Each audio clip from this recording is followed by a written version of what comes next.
This episode is brought to you by Sortly. If you're growing your interior design business, then you know tracking inventory across projects, warehouses, and team members can slow you down. That's where Sortly comes in. Sortly helps you manage furniture, decor, and materials effortlessly from any device, anywhere. Simplify your installs with barcode scanning and real-time updates, making it easy to export details for client proposals. Sortly is the mobile inventory solution that your team will actually use, so you can stop losing time and money on messy spreadsheets and outdated systems. Hot Young Designers Club listeners get 50% off their first year, plus a free 14-day trial. Sign up today at sortly.com/HYDC. That's sortly.com/HYDC. All right, let's jump into the show in a minute, but first we wanted to do our little housekeeping. Hi, everybody. Thank you guys for a beautiful and amazing feedback on Coach Jackie's episode 142 from last week. Yeah, usually we hear from a couple people of things that resonated, but we got a lot of feedback and just people sharing, which we love, on the Instagram and stuff, and notes about how much Coach Jackie resonated with you guys. And we love hearing that, and we're so happy you guys loved her too. Yeah, and I think that part of like the money mindset conversation is that it can't or shouldn't just be done after that single reflection, or like it's been me kind of journaling more things for myself, trying to realize what I'm asking for, and just spending more time on it. So if you maybe fell off the bandwagon a little bit and need to get back into your manifestation journey, head back in. And I don't know if you've checked out her website, but just like, I think I mentioned it in the podcast, but I did have not one-on-one, but she did do a session with me and a few designers in my local mastermind group, which is really impactful and helpful. And if you guys have like groups or friends of designers, I'm sure she would do the same thing on Zoom, and it was pretty reasonable when we all shared it. So I would definitely recommend doing that, because she did a little bit more of like the tapping and like some very specific things that were helpful. Oh, I love that idea. Yeah, I love that for all of you. Yeah. And then we won't be at High Point Market coming up here at the end of April, but we want you to share stuff with us if you find beautiful and amazing things, or you hook up with other hotties. Just give us a tag on Instagram. We'd love to see you guys together. Yeah, hotties that are in our Facebook group, part of the Loyal Hotties, you guys should try to meet up with each other. We want those connections for you guys. We don't always have to be in the middle, although we want to be. It worked out for us. So far, so good. And if you really love us, if you could just take a minute, we would always love a review, either on Spotify or Apple Podcasts. It's not tricky to leave a review. It's very simple. ChatGPT it if you need to. But Google it. You guys are smart people. It's not super intuitive. So on Apple Podcasts, on Apple Podcasts, you just have to go to our main page, not an individual episode, and scroll past like 5 episodes, and then it'll show you the review section. It's a little bit, it's not at the top. Like there should be a link. Easy. We recognize we're asking you to do something that's more than like 2 clicks. You gotta swipe a couple times. Yeah, it's like go to show, scroll all the way down, then you gotta go to it's a thing. We get it, but Google, it's not that hard though once you know where to go. Right, like I've just taken the time to any show that I've listened to like more than once, like usually by my 3rd time in on an episode where I really like the host or I like the format of the show. I've been trying to do that because like now that we've had our show for so long, I realize that those really do like bump stuff up into my recommended podcasts. Like the things I interact with in Apple Podcasts, it recommends me other things that are similar and like it. And I appreciate that. Like if the algorithm's going to do anything, it should at least help feed me stuff that it knows that I'll like. So that's what helps other designers find us. That's where we get your feedback about what you like or don't like about the show, what you'd like to hear more of. And yeah, you can always slide into our DMs too if you've got new ideas. Unless you want to give us 1 or 2 stars, then just move along. We got a couple of those, which, hey, we're not everyone's cup of tea, and that's totally fine. Yeah. But it did skew our rating a little bit. I just am always like, wow, a 2? Like, damn. But then there's not a review that I could find attached to it, like with the why. Yeah, they won't say. That's always interesting to me because I feel like I don't care if you don't like us, just don't listen. Yeah, but I also feel like I get it. It's a subjective thing. It's very hard to be like, oh, the of audio course. quality was great, but I didn't like what they were saying. Or like, okay, fine. Like, Well, we gotcha. didn't set out this show. We did not set out to make this show for everybody, for sure. So we want our people to find us. Yeah. So thank you, which Hotties, is why for that. Reviews help. Yeah. Anytime you spend is wonderful and lovely for us and super helpful. And should we talk about what's coming up in this episode? Yeah. Do you remember? Oh my God, so many things. Like you were trying to manifest together a restaurant project, which I don't think we've heard an update on that since you were preparing the proposal for it. Spoiler alert, it did not happen. Ooh. And I am actually super relieved. Like I really did not have the capacity for it this month. So, but it's all good. I got it good. But you still did it and you got it out there. I did it. I followed up, got a nice response back, and okay, yeah, it's still in the mix. Okay, but what's cool about it for y'all listening here in a little bit is like to hear that thought process of like trying to put it together, wanting it, what the challenges are. So I think it's a good case study if you've thought about those projects. It's sometimes like whether you get it or not, now you've done the exercise. So I can't wait to keep talking more about that. Yeah, and it was kind of scary. And then I just honestly, the obviously the situation continues to change like on a freaking hourly basis, but we do spend some time talking about pricing, and of course that's only going to be exacerbated further from when we recorded this till now. Tariffs have continued to change and dominate the headlines, and so I'm sure we missed some stuff that would have been relevant to that conversation, but we're not going to get into that right now. Well, like Business of Home, they're recording it like hours before it goes live, and it's still out of date by the time they air. Like it's changing too quickly. Like I don't know that we'll be breaking news stories. So but what I would ask is designers, as you're listening, if you've got stories or things to share with us about anytime that clients are like balking at prices or confused by prices, or just share like, oh my God, I quoted this and then 10 days later quoted it again. Like those are really relevant examples that help us too, and we can share with other hotties. And if you've got advice on how you tackle these conversations with other projects or clients, like please bring those to us. We'd love to get your perspectives and share those with other designers. I will say that I had a proposal out for about a week, and on April 3rd, it had been a week and I still hadn't heard back from the client, and it was all furniture. And I pinged her and said like, hey, prices are changing as of maybe tomorrow. I have no control over it.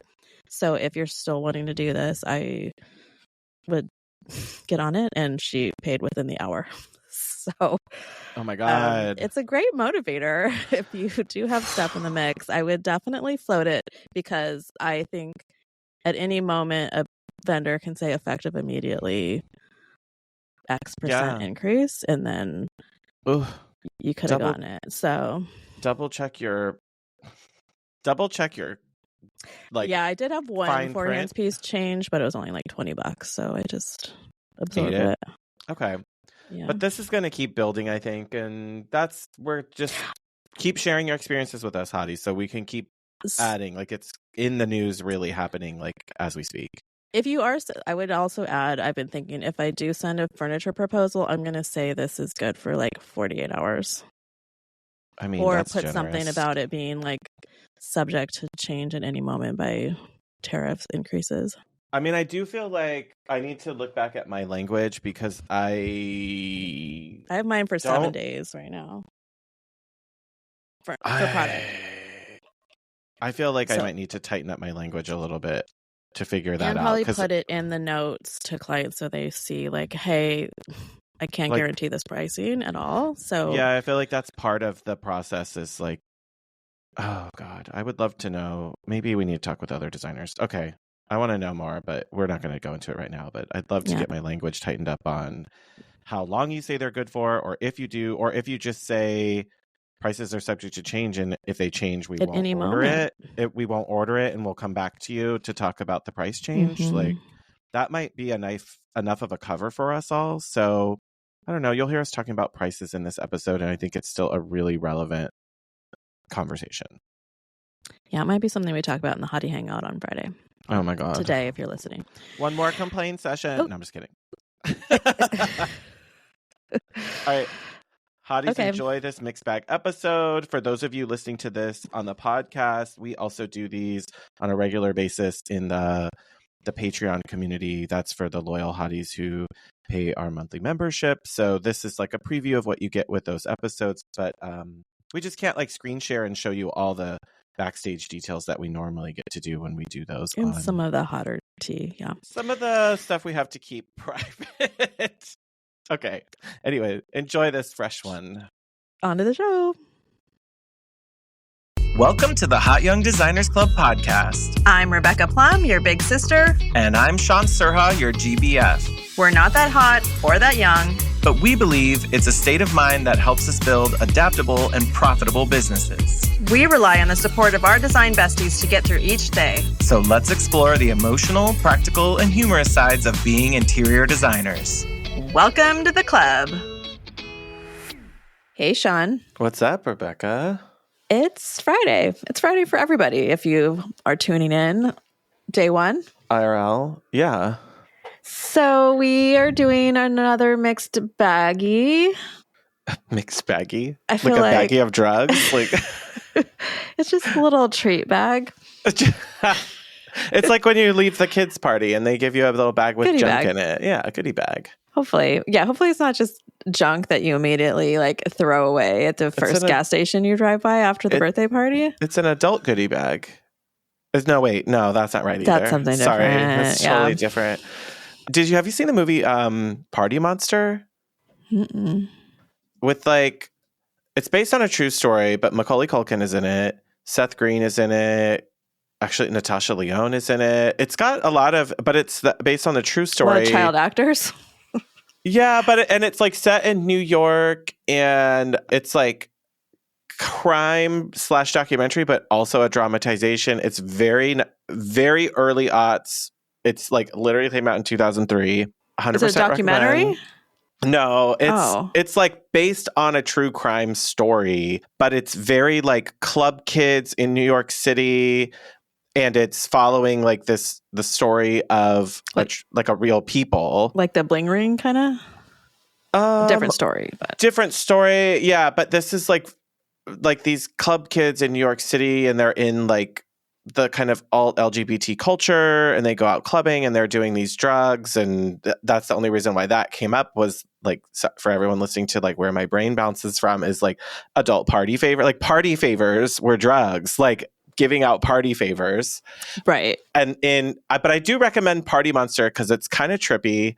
It's a little bit of like a cool insight into like the gay bars and all of these like very artsy, it's not drag, but it's still kind of a performance. And it's in that era. It's set in that era of like when RuPaul was kind of coming up as a younger person in drag. So if you're like curious about queer culture, but it kind of has like everyone who was in the scene around that, like Marilyn Manson has like a cameo role. Well, not even a cameo role. He's like playing someone else in there. So there's all these like weird Easter eggs of people that you're just like, it's like a time capsule. Yeah. So it's in the same vein of like, I put it in the same category of movies for myself personally of like Romeo and Michelle kind of fits in that. It's like one of these little time capsule kind of movies. It's not a crime documentary, but it's like these of the moment stars in a very weird point in the like you know, the late 90s and early aughts were a weird moment. So it's worth going back and looking at. And we now have enough space that we can look back on it and have a different perspective because we're older now.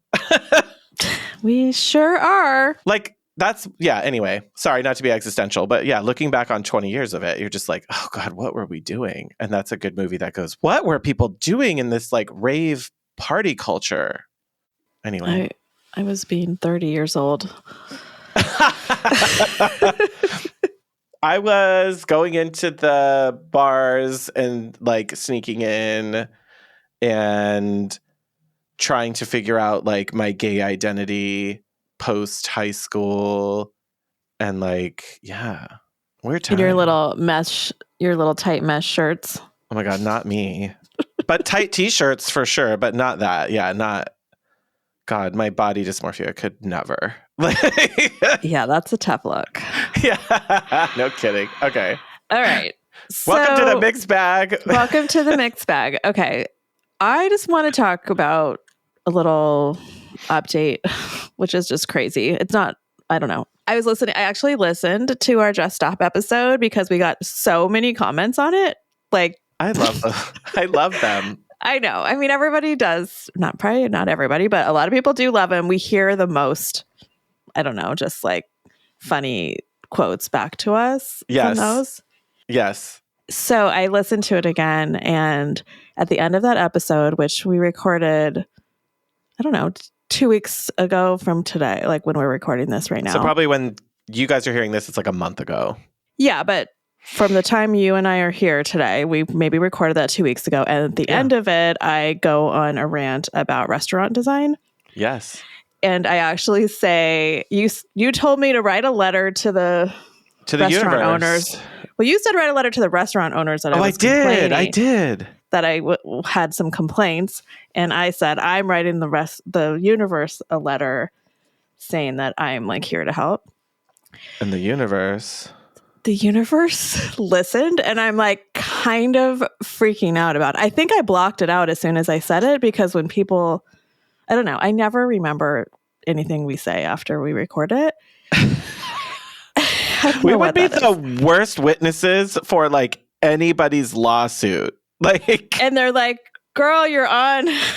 Like we have the audio. You're like recorded saying that and you're like, I don't know, I blacked out. Like I'm an actor. Like I don't know what that is, but I like actually said, universe, I want this. And 2 to 3 days ago from today, I got a referral from another designer friend who referred me to this big developer in town who is working with a team that's developing a restaurant that's in a pretty like high traffic area, I'll say. Yes. And gave me the opportunity to bid on it. 2 days ago, I went and met the owners and walked the space. And last night, I gave them a proposal. So, spoiler alert, I don't know. And it is what it is, but it'll be breakneck, like rapid fire. I don't have time for this, but I'm going to figure it out thing. Because you told the universe you want it, and she's like, girl, it's right here. And you're like, oh, I'm sorry, that's the wrong table. We didn't order that. Or we're really full. Later? You're like, oh, we already ordered another appetizer and I'm really full. And the universe is like, can I get that to go? She's like, I'm sorry, but these chicken tenders are only good right now. You have to eat them hot. Yeah, like actually the craziest test I've ever experienced. So chicken tenders are hot, girl. Get them. Eat them while they're hot. Or say like, no, and you're just not going to have those And today. You'll just be disappointed. And you hope you get them again next time. But they're like limited edition. Like, so it's a Shamrock Shake? Yeah. It's a McRib? Yeah, if you don't eat it now, like it may or may not come back. That's how they get you to buy the McRibs when they're on promotion. Okay. You and I talked about it when it happened, and you were like, I think I manifested too close to the sun. And like literally. Part of this, though, was you and I talking about, and I don't know where you landed in fairness, but I was like, okay, well, whatever number you're thinking of, it has to be higher. Whatever hourly rate you're thinking of, it probably should be higher. but I don't know where you landed or what you learned or your insights on commercial, because I've never done commercial projects. So I have no idea what I would do if I was trying to write that proposal. I did a lot of research in all the Facebook groups that I'm still a member of. And you mean the ones we haven't been blocked from by a particularly malicious? Anyway. Although they're dropping, like, there's been more in that arena, but let's go back to that later. Yeah. And it's not like, I don't know that I'm going to get procurement or purchasing. I drafted it so that I am not requiring it, but I would like to, or you're happy to do it if it comes to it. Yeah, I can do it.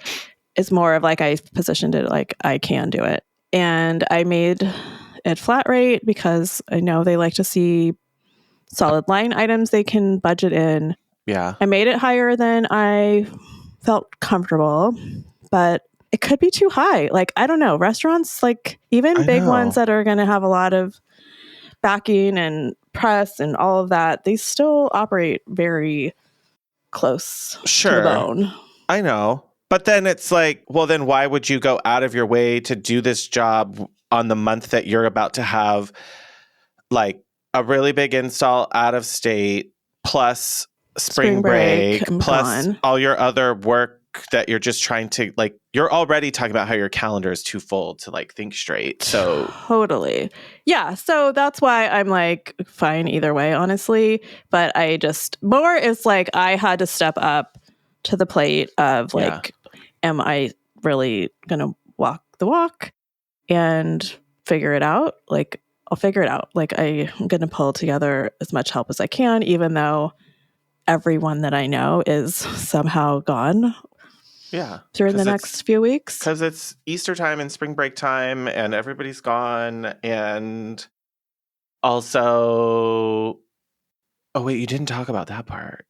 About how like part of it was like, I really only want to do this if my name can be on. Like, I put that in the contract. Yeah. I have dabbled. I've helped a restaurant in my previous life, and I transitioned out of that company that I was working for, and I got like no credit, but I was also kind of taken off the project because I wasn't working at my company anymore. So it was a confusing time. Yeah. But another designer stepped in to finish it. I wasn't even an interior designer then. But she stepped in to finish it and took all the credit. And it was just weird. It just didn't sit right. And I know other designers that's happened to. So, and sometimes like restaurant owners, they have a big idea and they may take the full. Yeah. Like, oh, this was a concept that we really, and it's like, nah, hold on, bitch. Like, this is a collaboration, and I want it to, and I always position, if I'm like heavily collaborating with the client, I do say that because it can be like a team effort, and I think this would be. But also, like, I'm busting my ass so that this could potentially be volley into something bigger and more opportunities. So and it's kind of like saying, what you're saying to me is like how you're like, I get it. I signed an NDA, but I do have to be able to put you down as a reference. Like, like if someone else wants to hire me, it'd be really great if I could say that I've already done this type of work. But if you don't let me say, not that they're making you sign an NDA, but like, who knows, maybe. But it's like, no, I don't think so. I need to be able to do something with this if I'm going to put myself out for it. And Caroline Turner's People, Portfolio, or Price, like... Which one? I can't lose all three. And time, and then add time in the mix. Like, especially if it's on a short turnaround and they want to move so quick and they want a demo in 3 weeks. So I really don't know. I had nightmares about it last night that I like had like some major like errors in my proposal. Anyway, so that was just like crazy. Like, I don't know what's going to happen. And again, like, whatever happens, but the way that came together, and I've been like kind of on this manifesting journey and like trying to really take care of my thoughts and what I am saying that I want and saying no to things that I don't want. Like, I've been more aware of it than I ever have. And I don't know. It's weird. It's weird that shit happens in a good way. Like, it's one of those things where I have those moments where I'm having a lot, where I'm like, the universe wants this. Like, the universe is trying to give you this. Like, please let it give you things. Or do you actually want what you say you want? Because you have to like do the work. Like, you have to put yourself in uncomfortable positions and be like scared. And like, this scares the shit out of me. Like, I don't know how I'm going to pull this off. Yeah. But I know I can. Like, everything about it was like the framework of the restaurant's already there. They're taking over an existing space that was already a restaurant. So it's kind of like a perfect opportunity for me to come in and not have a completely blank slate. Like, in that way, it's easier. So there's that. Keep you posted. Okay, so if we look back on this later, as of now, you are feeling nervous. Okay. I'm nervous either way, honestly. Like, I'm nervous if I don't get it. I'm nervous if I do get it. So that almost like neutralizes it. Like, either way, I'm fine. Ooh, but episode 142 with Coach Jackie, we talked about like being nervous and being excited and that weird confluence of it might not be nerves, it might be anticipation and excitement, and it could be all of it. And growth. Like, I think it's growth. We talk about it with another guest. I think that's still going to be coming up after this, that if I don't have this nervous butterflies feeling, it's the same with like romantic relationships too. Like, if you don't have the butterflies, then it's not going to probably be good. Yeah, so you have to be scared for it to be good. Yeah. And you just need to I need to sort through, like, is this scared, like, you're in danger, girl? Or is this scared, okay, it's time to step up. Like, you're going to put the big girl pants on into a new level. Yeah. I think you're in big girl pants mode. I don't know. Because you've got your two really big projects that you've been like really getting like planning the installs, the photography, like it's really taken your work to a whole different level over the course of like the last year, really like building up to all of that. And then if this hits it too, it's like you're kind of getting the snowball effect going, which is scary because you're like, wait, I'm not ready to roll down that hill right now. But then the snowball's like, I'm going. Like, I'm right. already... Am I in the snowball or am I Yeah. Are you pushing it? Yeah, but like I think it is the Is there snow in my pants? Like, it sort of feels like it. You're building the critical mass potentially, which is where how it feels, for sure. Those moments you're just like, oh my God, this could be the one. And even regardless of the outcome, you still have something really wonderful that you've done by pushing yourself into this and getting these projects and doing that they are somewhat a reward in and of themselves, but it is really nerve-wracking to think about, oh wait, what if these are the things that push me to that next spot, which is really a whole mess of emotions. That's 100% how it feels. And it's weird how like the work that I've been doing the last year is pushing me to the next spot, but no one knows that yet. Yes. It's not like my portfolio has upgraded in the last, I mean, it has, but like it's going to in 6 months from now, probably. Correct. It hasn't happened yet. So it is weird though that like I somehow am positioned still, like the energies around me are like culminating. Yes. I don't know. Yes. All of it. It's and good. Meanwhile, like my husband's never worked more. Like it's just your daughter has never been such a ping pong ball in her whole life. I've never like planned so many vacations. Like, why am I like, I'm like, this year I'm going to actually take vacations and then you're like, wait, literally shouldn't. But planning them is hard and you should do it though. And you should preserve your mental health for that. No, I have to, but it's like now I'm just freaking out. Oh yeah. And planning vacations and like work, like educational events. Like I'm also going to be gone in May for Haven. Like why did I do that? I mean, if y'all are new to this, welcome. But Rebecca is always an overbooker.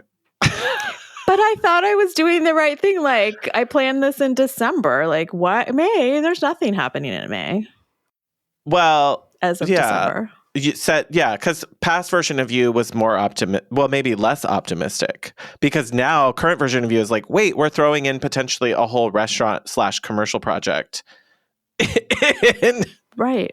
Yes, I hear that. So what I'm hearing is to leave room for that stuff, even if it's philosophically, we're making the joke of hold space for the Wicked lovers. Like, someone hold my finger. Yeah, hold my one really elaborate nail while I tell you, like, I didn't know people were doing that. But I can't. That's the thing, though, is I can't hold space because I can't say no. Like, well, I guess the lesson is I have said yes to a lot of bitty shit.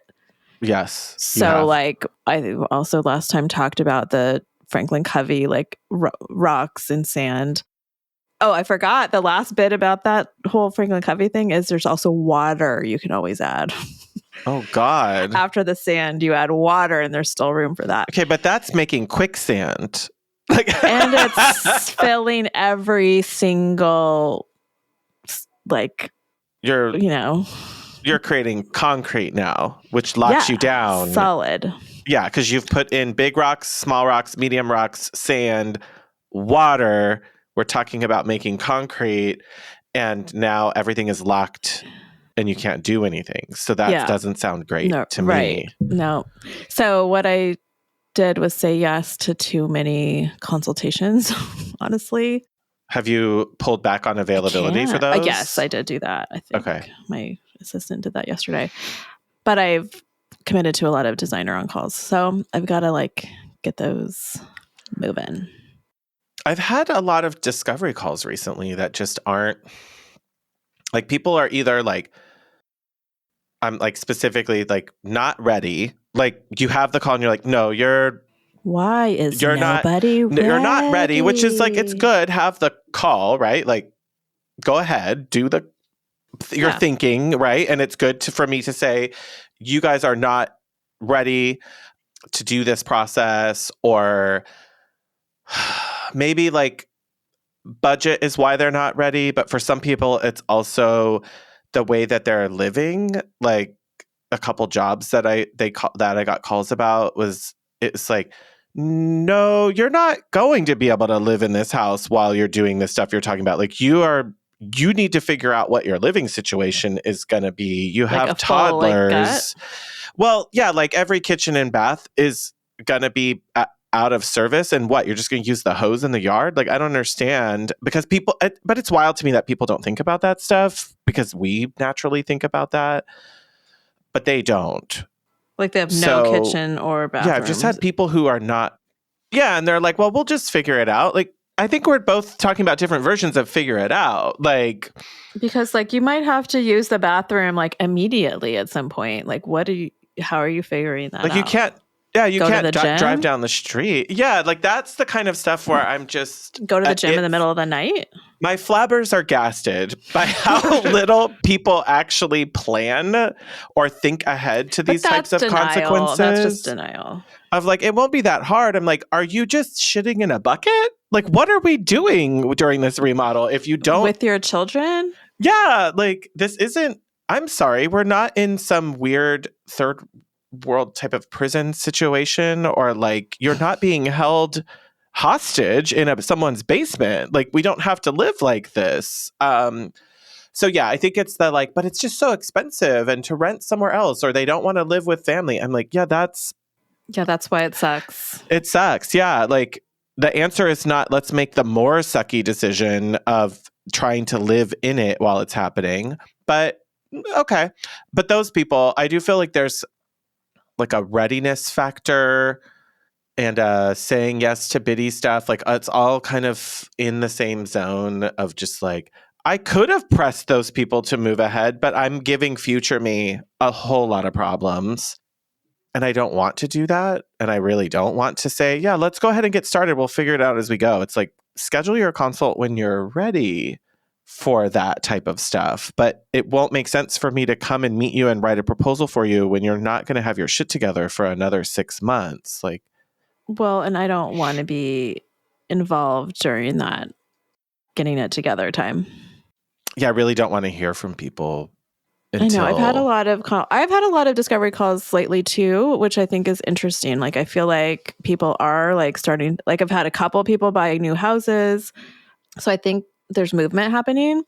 But yeah, like one, they were trying to be like, we kind of have some wiggle room, we could go up to 100K and we want to do a kitchen, a primary bathroom, redo the floors, skim coat the entire house. Like the list went on and on. And okay, like, so that's a $300,000 project. They're like, we know we're going to have to like prioritize and decide. We're just trying to see how far the budget's going to go. I'm like, I'm sorry, but it's not going to go to pick one. Maybe it's not getting all that. No, like maybe pick one. And they were like kind of like pissed. Yeah. Wait, what are they? Where? I don't know. I mean, I feel bad. Like, I don't. But well, I feel bad because they were so excited. It was like their first house, and I wasn't trying to like pull the wind out of their sails because I really don't like making people feel bad.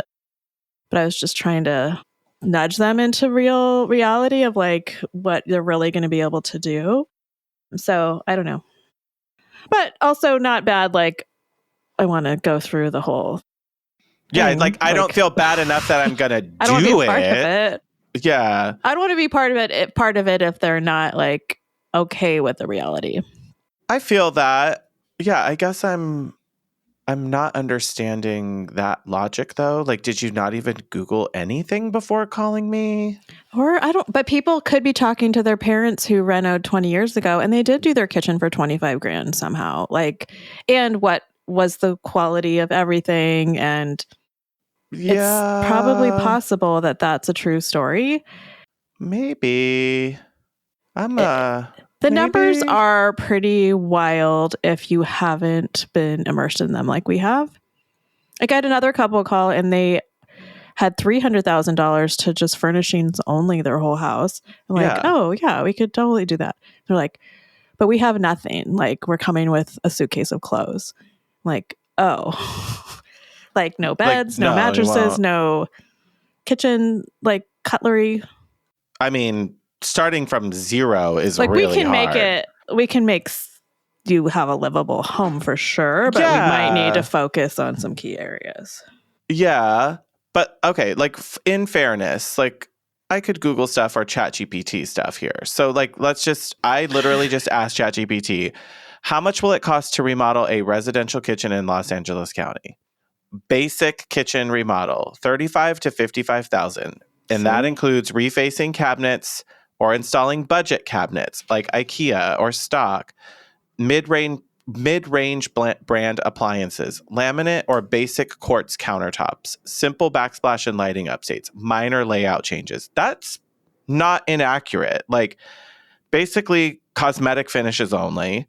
Somebody could have read that and like kind of skimmed it, not really understanding what all those different things actually mean to what they like comparing to what their Pinterest is showing them. So they're like, we want simple. Yeah. They're thinking like, this is pretty basic. And you're like, no, what you're showing me and what you're describing is a mid to high. Like, and what you should, like the house isn't, I mean, it's $1 million house. Like it shouldn't be cheapo stuff in there. Yeah. And even these numbers I would disagree with because the next jump is mid-range kitchen, 60 to 100. If we're not you're not touching much. How is it describing? It says semi-custom cabinets, which I kind of don't agree with, but maybe higher end. Be 50. Yeah, higher end quartz or natural stone. I don't see that in the 60 to 100, but maybe if it's like 1990s granite. Upgraded appliances, Bosch or KitchenAid. I don't know if that's what I would call upgraded appliances, but they're saying that. New upgraded flooring from like no name. Yeah, new flooring, backsplash, and lighting. Moderate layout changes are structural. I don't see that for 60. No. I feel like that's already north of 100. And then high end, custom cabinetry and millwork, premium appliances, Wolf, Sub-Zero, natural stone or luxury slab, designer fixtures, smart home integration, significant structural or layout changes, interior designer and architect involvement, 120 to 200,000 plus. I don't call that. I think where they're missing is there's a tier after this that's truly high-end luxury. Yeah. That's like custom everything. I'm sorry, like the person in my area, huge square footage. The person in Manhattan Beach who's building a home from scratch on the Strand is spending 250, 300,000 easy on a kitchen. But it's also like 1,000 square foot kitchen. Yeah. Like, I mean, that matters too. Like, yeah, it's how like big a studio apartment plus more. With 2 islands. The pantry is a studio apartment itself. Yeah, like the hidden pantry with the crazy doors. So I feel like that, consumers just can't keep up with the numbers and the prices, and they don't know what they're looking at. Like, I wouldn't want to like be looking at that. That's like, what? I'm a decent earner and I can't make my house nice at all. That just doesn't feel right. So I do feel bad for them. Like, I don't know. But yeah, I mean, all I can do is give them information as kindly as I can and let them like go further into that research and decide what they want to do. Yeah, I can just give them tools and that's it. They could call other designers. Like, yeah, feel free. Contractors. Like, we can get a contractor in early and give you some like ballparks.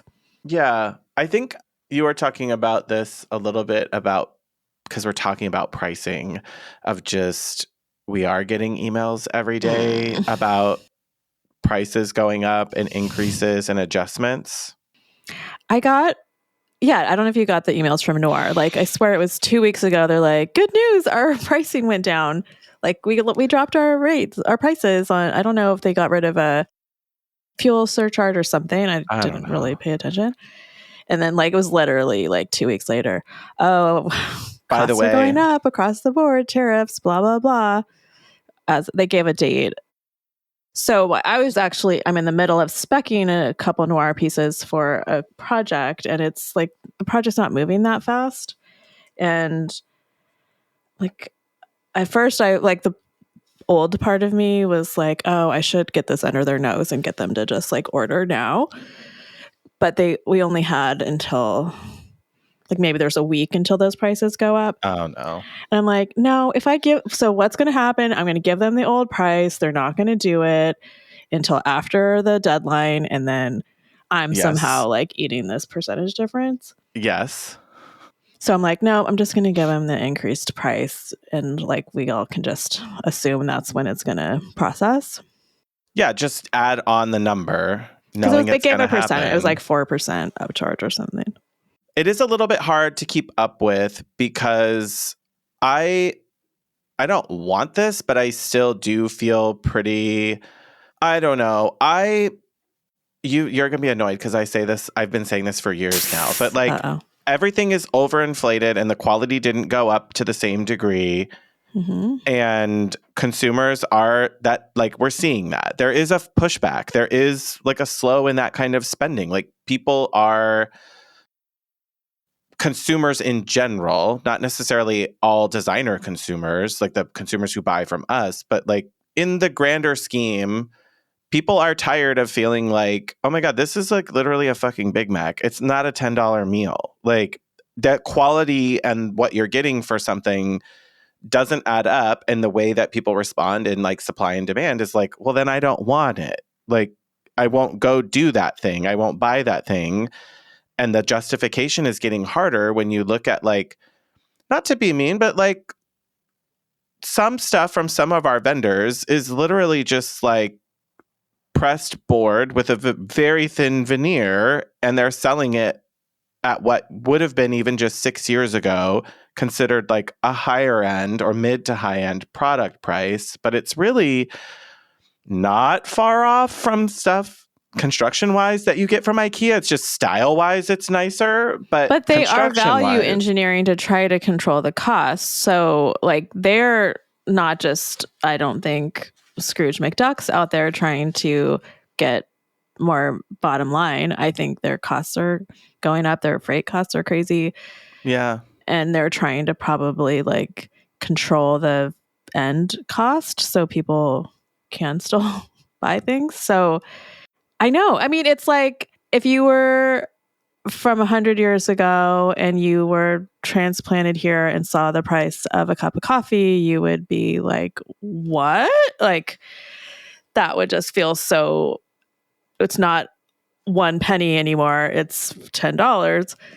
And your mind would be blown, but you just jumped 100 years. But if you were from 2019 and were dropped into 2025, it shouldn't feel the same way. It shouldn't be that jarring. Yeah, it shouldn't feel like you were Napoleon that just landed in 2025. Yeah, and that I think that disparity or like it's so shocking that it's in hard. such a short period of time. No one's had time to adjust mentally. Like we adjust because we're in it every day, seeing these incremental changes and talking about it with our clients. But when you talk to the consumer who hasn't bought a sofa for 10 years, and then you tell them that a sectional could easily get to 10 grand if you want a quality piece. Honestly, no.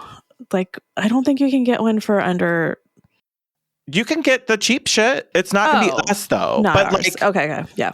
But you can't, like, that's what I'm saying. Like a really good quality, something that a designer is going to sell it's you. 15 at least. Like, they're cheap. Like you can go to Living Spaces, you can go to Ashley, you can go to those places. That stuff exists, but it's still not going to be.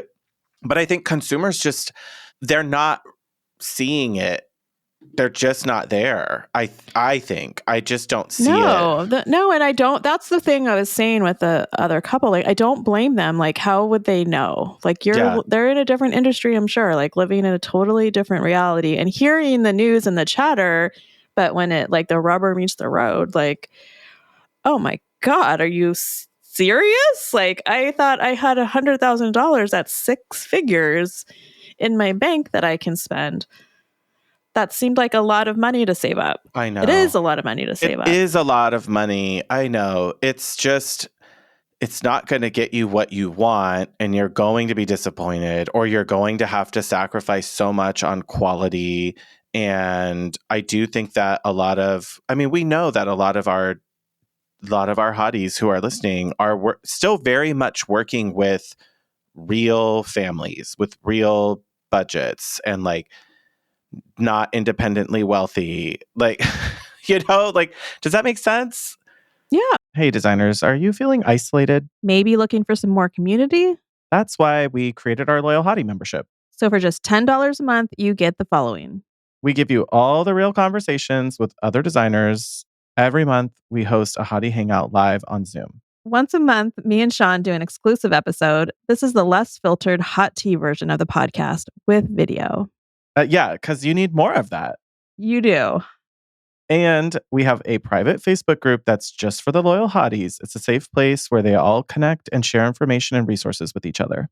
You can find it at www.patreon.com/HYDC to sign up. So like our client, the majority of, I would venture to say, the majority of designers, because it's a big pool, aren't working in that upscale 1%er celebrity. Like, how could you be, if there's 1%ers, how could the majority of designers be working with 1%ers? The numbers don't add up. So like a lot of us are working in this, like, they have a lot of houses. I guess, but most designers, I would bet statistically, are still working with kind of an everyday person, someone who really did have to work in order to afford that remodel, who did have to wait to earn those bonuses or exercise some stock options. Like, they don't just get everything because there's an overabundance of money, but there are people spending it. It's just, these prices we haven't adjusted to. And the same is happening on product again. And it was like, well, people were already pissed off about the pandemic pricing. That, like, I don't know. I'm just like having word vomit, I guess. But like, are the brand? I would love to hear from brands. Like, I know we have some listeners who work for brands and are working for large companies. And if you want to stay anonymous and just talk to Rebecca and I separately, totally, we can not mention names, but I do want to know from brands. Like, what are they trying to do? Are you really thinking that the value proposition is there on some of this stuff? Like, you've all drank your own Kool-Aid is kind of my fear. Like, I do think there are a number of brands who maybe have drank their own Kool-Aid a little too often. Do you think, but I mean, I'm just being optimistic, I guess, but like, I mean, I've seen the memes or TikToks of like very small business owners, like boutiques who got these crazy tariff bills on like imported goods that were like half, 50% of the cost. And they're like, we're going to probably close because we can't operate on 15% margins in our business. And like, of course, like, why would you do that? Like, there is a bottom line of when a business isn't effective and like you can't operate anymore, right? Like, so I'm sure these big corporations or even small corporations that are smarter than me know what that is, and the price, like the cost has to go up. But when no one can pay for it anymore, so that's what I think they're doing is they're like, it's affecting quality. And that's, I think, been the move over the last 50 years of manufacturing, at least in furniture. The cost keeps going down. I mean, the quality keeps going down to try to keep the cost as steady as possible for people. Do you think they lost sight of something? I think the cost lost sight. Like, I do think going overseas, but staying in the US, like, it's not going to bring costs labor down. is crazy. Yeah. I just think it's a really complicated, hard soup that we're all wading through, and I know. Only think there's a few like top corporations that are taking advantage of it. I don't think like most furniture companies are out trying to buy a new yacht and stick it to their people. No, well, I really don't know. Yeah, I don't think most of them, like the CEOs, most of them are small businesses, I think, or operate as family businesses. Yeah, and even if they're not like a B Corp, if it's like a US-based furniture manufacturer, you still have to, a lot of the owners, for a lot of them, still have to stare at the factory workers and tell them like, okay, well, we either increase the price by 4% or you guys don't get pay raises. Or you get layoffs and... Yeah, or like look around and 1 out of every 20 of you is going to be gone. Like, what do we do? You know, like what I think. And I hear that, and But who absorbs it? Like, we can't absorb it. Like, we can't keep cutting margins and discounting. And consumers are literally responding by not spending on things as often or as much. Like, it's going the per item. They might still be buying stuff because stuff is more expensive, and they still need stuff. So the total dollar value might look comparable, but they're getting less for that. They're getting less. I mean, it's like your groceries, like the same amount. Now you're carrying around a little basket instead of a full cart for the same amount.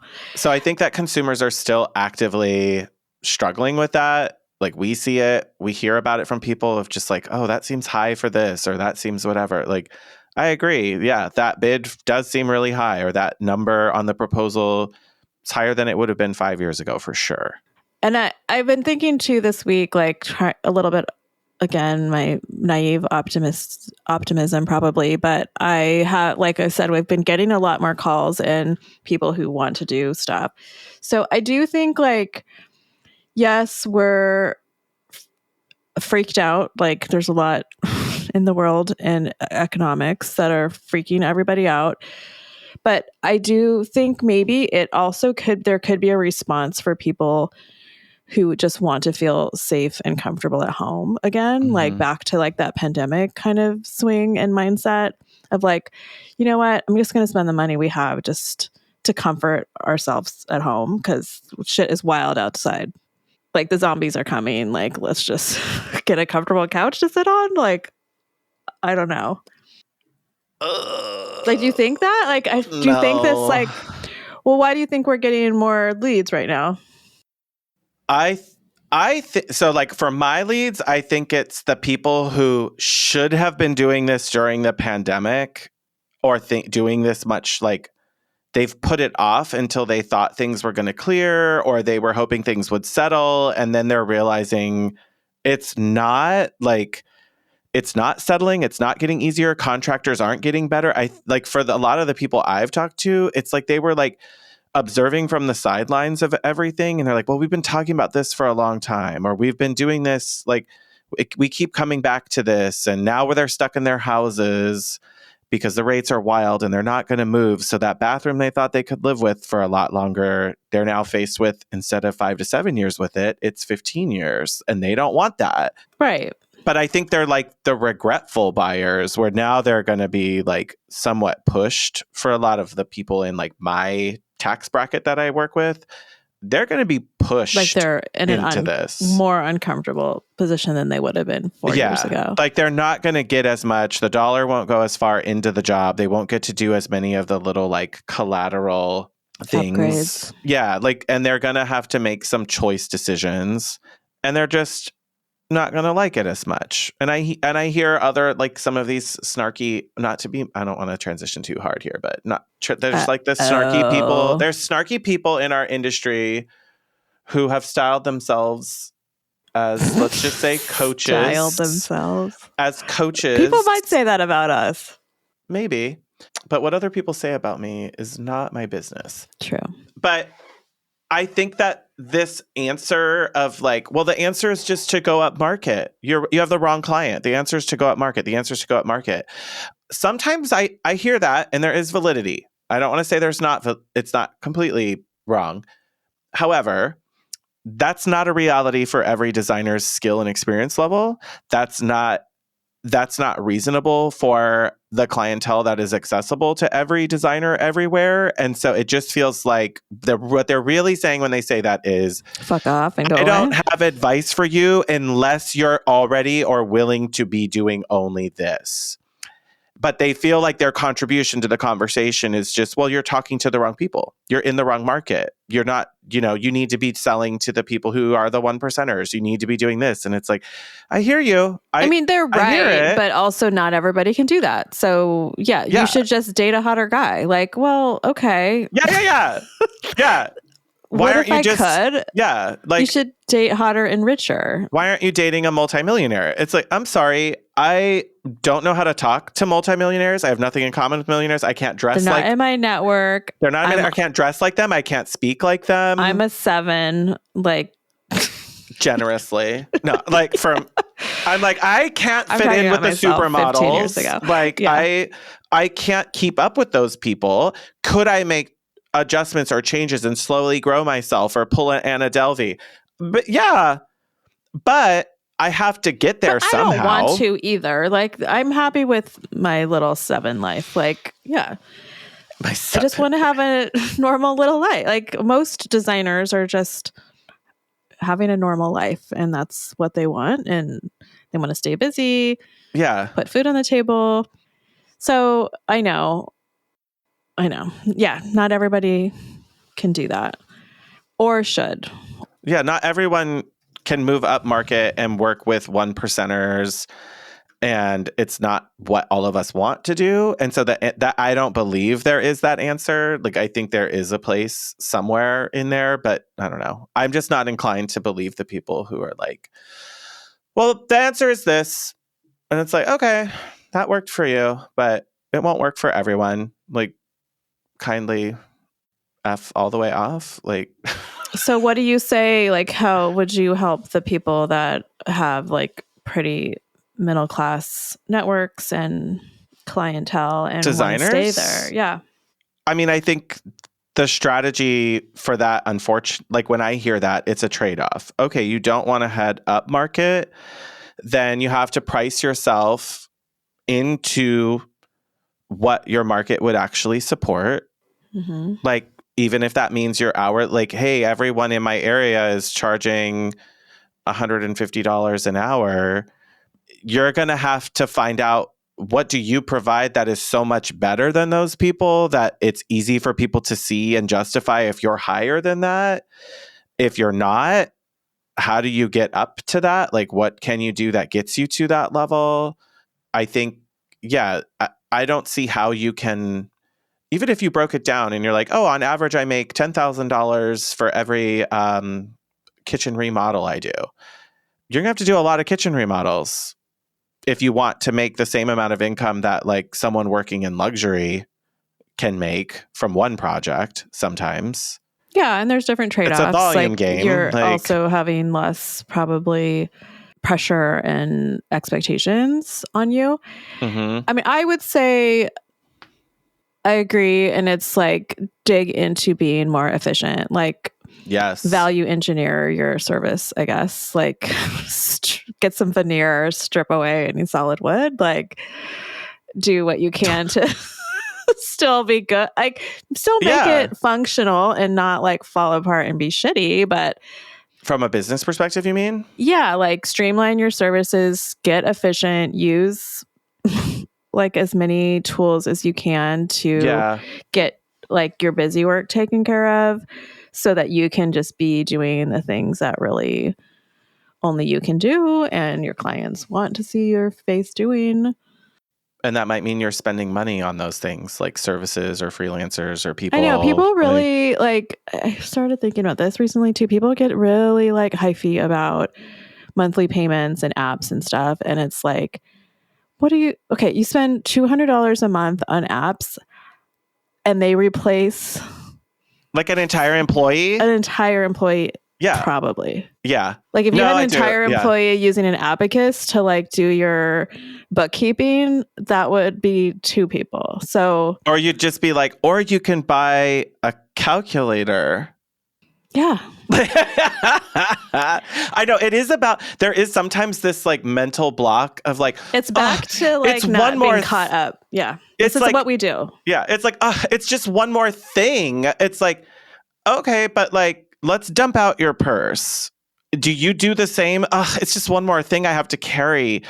I think a lot of the people who are like that, they've chosen for that to be like the thing they grab onto. But it's mostly mindset. It's just like being annoyed to pay shipping. We all have places where we are like this. We get hung up on stuff. Yeah. Yeah. Like, I'm just not going to buy that because I don't want to spend $5 in shipping, or I'll go pick it up, but then you're never going to go. Like, I don't know. But what I pay for like happen. But what I pay for the Harvest app, for example, we're non-sponsored, but Harvest, get at us. We'd love to. What I pay for the Harvest app actually keeps me accountable to tracking my billable time. It makes me the money, like more than makes the money of what it costs. And the same is like with my Acuity, the ease of someone being able to book appointments with me. Yeah. The amount of emails I don't have to write. Like that's the part is you're just like, well, it won't make, like some people will go, oh, it won't make me money by having it. It's like, but you're losing money. You know what this is? This is the sand. People are still doing the sand instead of like the rocks. Yeah, paying for a couple pebbles. Yeah, like you pay for a pebble, you get rid of all this sand that you have to think about, and everyone kind of goes through this like justification almost of, if I save $9 every night, if $9 over the course of 20 years is whatever. Like, okay, but it's cost of doing business. Like, but we're also costs. Because you're also not saying that gave me back 5 hours of my week, and I could use that 5 hours of time to read a book or touch grass. Like, that also has value inherently. Even if it's 5 hours a year and you're doing that across 10 apps, like that is an hour a week. And yeah, like that's like your lunch break. You could bill that hour. You could eat lunch. You could eat lunch. You could get your nails done. You could take a walk that you don't have time for. I'm talking about myself here. But yeah. You cannot be frustrated you have to go pick up your kid from school a little early because you're not. Or feel guilty. That part. Yeah. Ugh. We get into mental hangups, which, you know, that's some of this is probably good for therapy for everybody. Like, go to therapy. Therapy's good. And just like, I think it's when you say, I can't pay for that, that's expensive, that's expensive, that's expensive, about things like this, that could be leveling you up. That is where you're like cock blocking yourself from like going to the next level. Like, that's kind of stuff with Jackie was saying, like, you're gumming the works with saying no. Yes. It's just like, but I don't want to handle that. I don't want to deal with it. I'm not going That's to. expensive. I'm like, you're cheapening yourself because you can't or won't pay for something. Yeah, I'm with you. We're both in alignment on that. And I have my moments. Like I've said, oh, I need to get rid of X to have Y. Oh, what did I have? Well, if it's stuff you don't use, like it is. But I got rid of something because audit. I was looking at something I didn't want to use anymore, and then I ended up having to put it onto my website. Oh, it was Linktree. When I got rid of Linktree.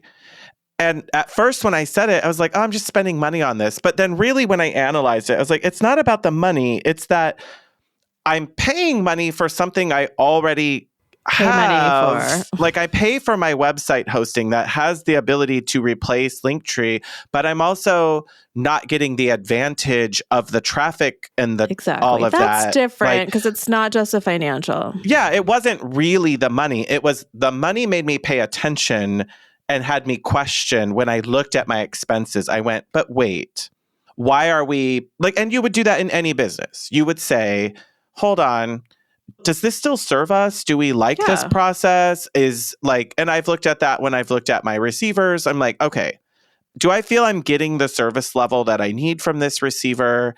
Should I get quotes from others to see what similar orders would cost? Could I get a similar service level or availability from them for a comparable price? Like that's something we should do. And sometimes it feels piddly to look at it like it's a $5 monthly expense and question it. But it's a valuable exercise to go through of just, is there something we could do instead? And if someone had said the hassle of setting up all my links as a web page on my website was worth a lot of hassle or would have cost me a lot of money, Linktree may have still been easier. And maybe it would have made sense to do that if I just didn't want to deal with it. At one point, and that's why you did it. Like it was the Band-Aid. And I did the exact same thing. I think we probably both did that as that audit on our social media platform or profile. Yeah, I did the same thing. And I also, it's like, do I need to have another login? Like, can I do the same thing with something I already have just to like streamline how many things I'm thinking about more than how much I'm paying for? Yes. So I think brain energy savings. And sometimes we throw money at problems, like when I can't find parking and I'm just like, there's a valet, give him all your money. Like I hear that. And sometimes when you're running late and you need to get somewhere, that's money well spent. Thank God they're there. Yeah. Well, one time related to this, it was, I was going to a Madonna concert at Dodger Stadium. This is like the Sticky and Sweet tour. Like we're going back, like whatever year, 2010, 2009, I don't know. And there was so much traffic. We were so late. And I was with my friend, Andrea. And I was like, how much cash do you have? Like between the both of us, here's I'm driving. I hand her my wallet. And I was like, roll down your window. And I was like, ask that woman how much money we have to hand her for us to let us into the like premium parking area, like up close. So we didn't have to keep waiting and it had its own dedicated line of traffic. And we slipped her $100. And she was like, she didn't say anything. She just moved the cone and was like, come on through. Wow. And I'm like, ma'am. It? Yes. Did you palm it? Yeah, we were like, hi, like just handing it out, like, and she was like, come on through. That's a move. And it was just like, I don't want to miss the start of the concert. I need to get in. The traffic was terrible. We need to get here. And as a result, that was a concert where she had opening on that album. She had, I mean, he's canceled now, but Justin Timberlake was opening with her.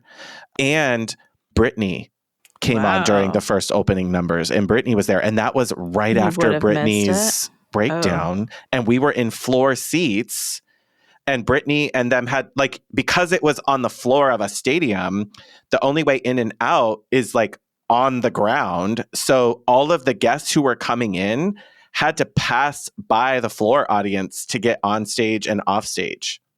So we got to be there for all of that, and I just paid for the upgrade. And like, do I miss that $100? No, but all the TikTokers would be like, okay, privilege. Like, who do you think you are? Scooting in front of everybody else. I mean, yeah. But did it. But I also pay, you know what? I also pay upgrades if I go to Disneyland to get the lightning lane and all that stuff. Like the Magic Genie service. And I know. And you know what? I also do add avocado. Okay? Privilege. I do want guacamole with that. Thank you. Privileged much? Like, I mean, yes, and I'm still going to do it. I'm just a terrible person. I get it. Fine. Like, it just depends on how you define that. Yeah. Yeah. Anyway, okay. We've like, this almost turned into a Just Stop episode, but it didn't. So we did pretty good. We did. Okay. Yeah, we got a little more into industry stuff, I think. Well, there's been a couple of things.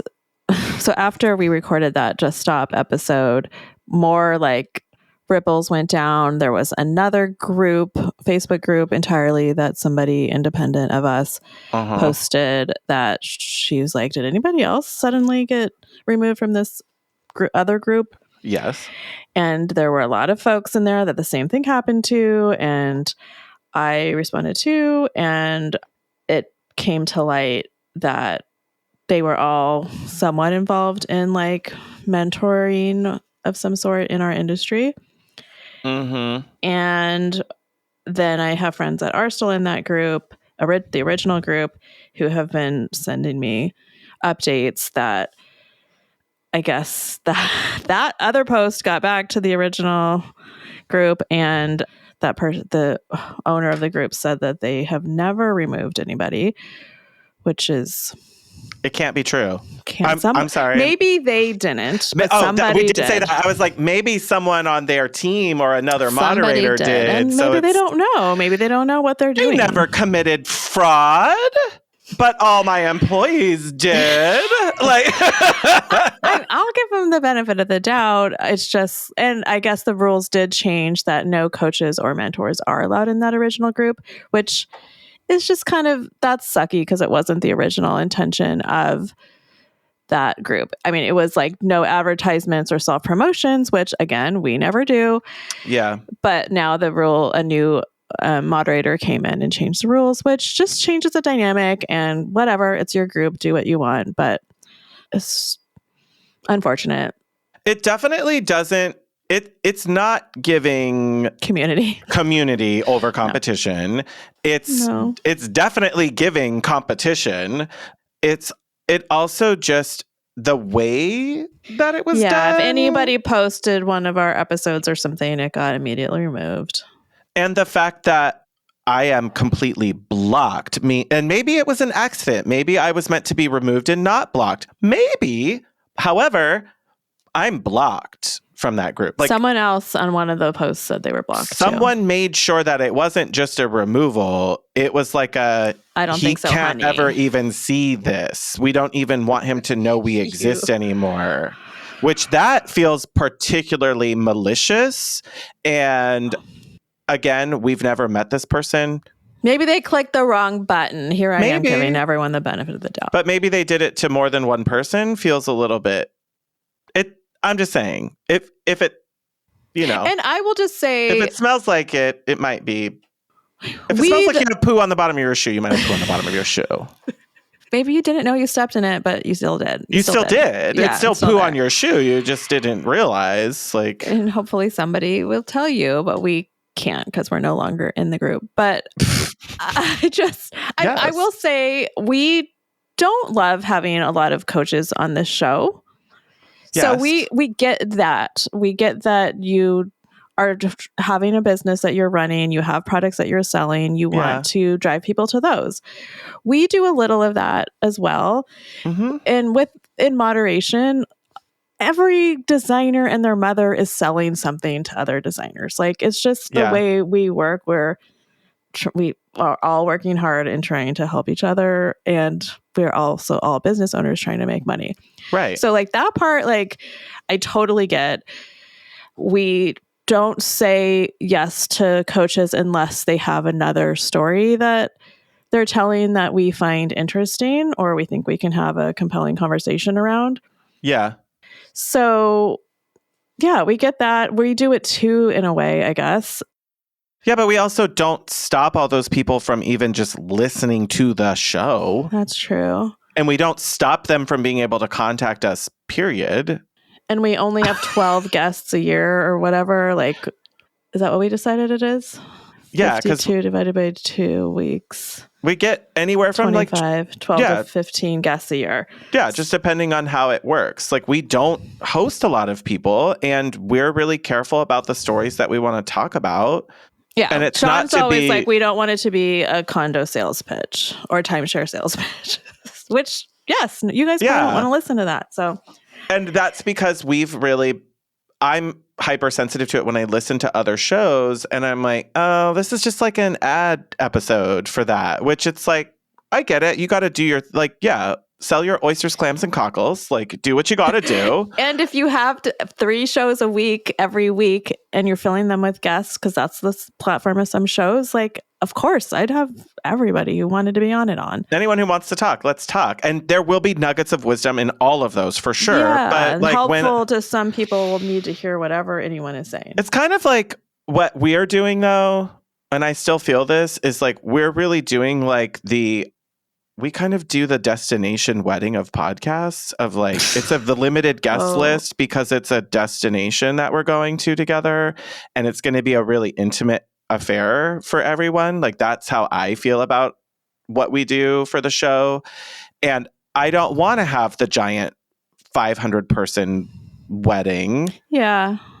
Because those exist already. And I have fun at the smaller things. I want to actually get to like have a dance with the grooms on the dance floor, and everybody gets to have like a minute to give them a personal hug. That's not just like, I'm here for my photo op at your table kind of thing.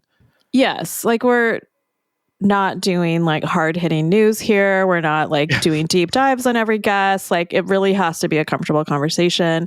Yeah. I am like naturally more introverted and awkward around people I don't know. So I don't want to just have to be on. Like, there's a lot of different dynamics that happen in conversations. So it's our show. We can do what we want. It's your Facebook group. You can do what you want. So that's that. Yeah. But it's also when people have been in it for 10 years and have like relied on it and built actively contributed positively and learned from it. And then now, well, hold on. And this also then just, sorry, hang with us.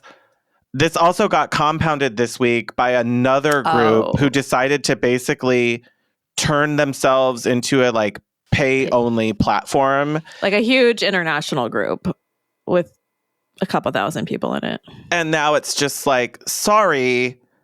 And I hear the decision making. I understand. We spend a lot of time, energy, and money moderating the group, taking care of it. The moderation is wild. But like, this particular person literally makes, or I should say, they claim to make millions of dollars and share their business practices on why they make double-digit millions of dollars in revenue. And it's like, okay, you're doing all that, and you're telling me that this group did not contribute to that pathway and that revenue stream, like this free like the group. ROI wasn't there. Yeah, like, and maybe it didn't. But the salt is so strong in that group about that. And now whenever people turn off comments for that kind of stuff, immediately I'm like, oop, nope. Like, you lost me. Because I can't stand the heat. You can't stand the heat. You can't stay in the discussion. You feel like you just have to shut it down. Some people were, I mean, I'm always little Miss Devil's Advocate over here. Some people were being really mean. Like, there was a person in there who was like screenshotting, showing like digging into blog posts, showing screenshots and like accusing them of making a lot of money and revenue and being upset about their business practices, which they have every right to make. And I don't know. I mean, it got a little heated and shisty feeling. And I wouldn't want my ethics being lambasted in my own house. Yeah. But a lot of people were also really upset because they really relied on it. This goes back to the other conversation. They don't want to pay $15 a month or whatever because they need the help building their fledgling businesses.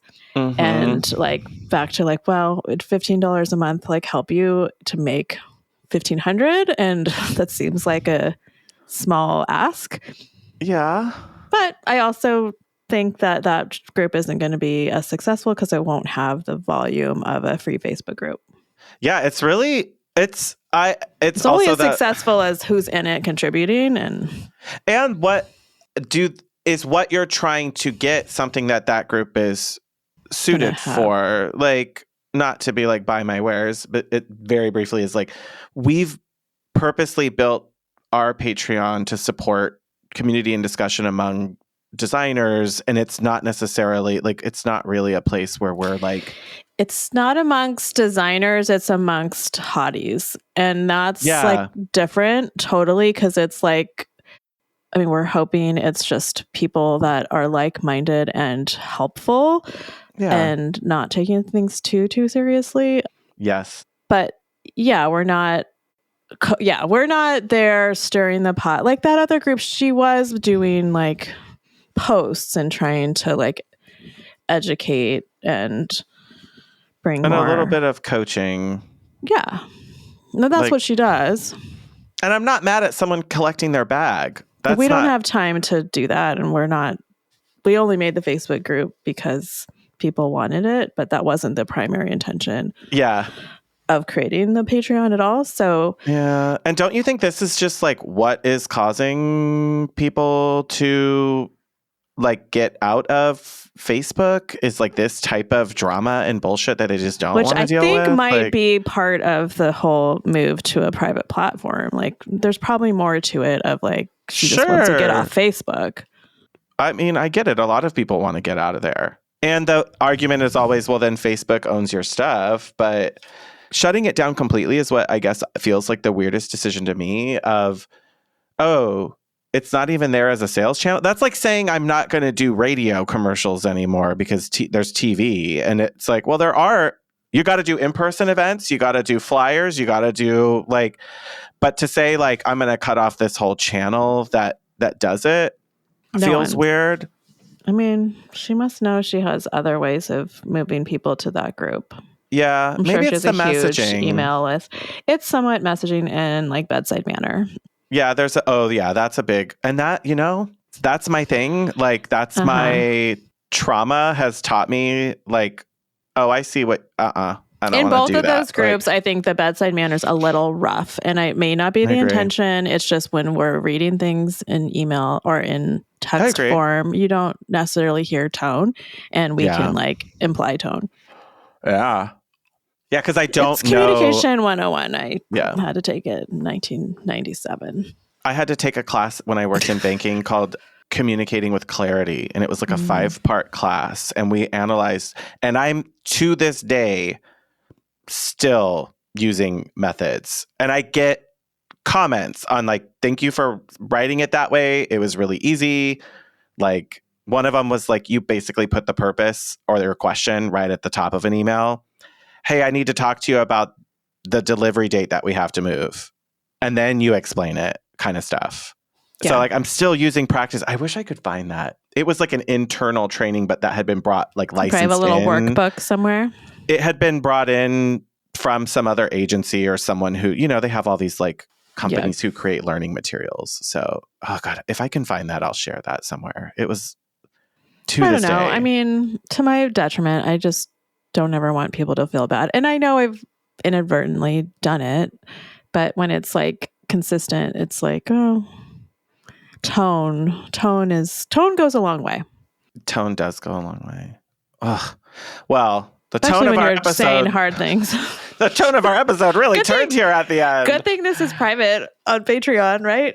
No, this is a public episode, girl. I know. I'm like, wait, did you think like, what do we got to delete? Anyway, well, imagine what's on the Patreon episode if this is what we're allowing to be published publicly. All right. Hotties, thank you so much. We love ya. Have a beautiful spring. Hopefully your schedules aren't as crazy as ours have been lately. And until next time. Stay hot, designers. Thanks for listening to the Hot Young Designers Club podcast. For more on what we talked about today, check out the show notes. Your support helps us grow, so share with your design besties. And subscribe and leave a review on Apple Podcasts. Our conversations continue on Instagram. And be sure to download our monthly resources on our website and our Patreon.